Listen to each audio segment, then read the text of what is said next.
देशभरात महिलांमध्ये ब्रेस्ट आणि गर्भाशयाच्या कॅन्सरचं प्रमाण वाढत चाललंय। त्याबाबत जनजागृती करण्यासाठी जागतिक महिला दिनानिमित्त कल्याणात साडी वॉकेथॉन उपक्रम राबवण्यात आलाय। कल्याण रेडिओलॉजिस्ट असोसिएशन आणि कल्याण डोंबिवली महानगरपालिकेच्या संयुक्त विद्यमाने हा उपक्रम राबवण्यात आलाय। कल्याण पश्चिमेतील स्वर्गीय यशवंतराव चव्हाण क्रीडांगणमधनं या साडी वॉकेथॉनला प्रारंभ झालाय, ज्यामध्ये कल्याण शहरातील डॉक्टर्स, उद्योजक, नोकरदार, गृहिणी अशा सर्वच गटातील महिला मोठ्या संख्येने सहभागी झालेल्या होत्या।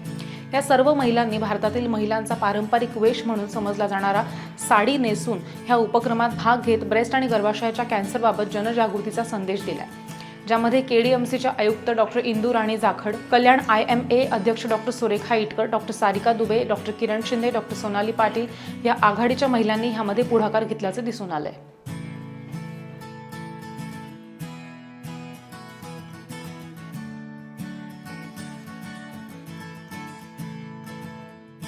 आज आपण जागतिक महिला दिवसाच्या निमित्ताने Maharashtra radiology association doctor Prashant Patil आणि त्यांचे सर्व सहकारी जे आहेत त्यांच्या मदतीने साडी वॉकेथॉन अरेंज केला होता फ्रॉम मॅक्सी ग्राउंड टू राणी लक्ष्मीबाई उद्यान।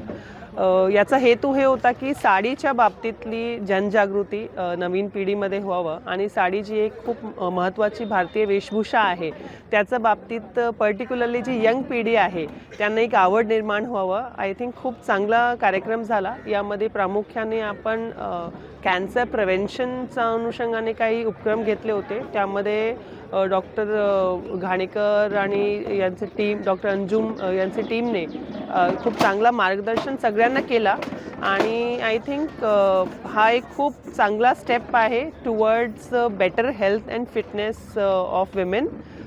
या पार्कच्या माध्यमातून आपण ऑलरेडी त्यांच्याशी वारंवार लाईफस्टाईल सुधारण्याच्या अनुषंगाने काही कारवाई, काही ॲक्टिव्हिटीज इथे घेतो आहे आणि निश्चितपणे महिलांचा आयुष्य, आरोग्य हे सुधारण्यासाठी या ॲक्टिव्हिटीचा खूप चांगला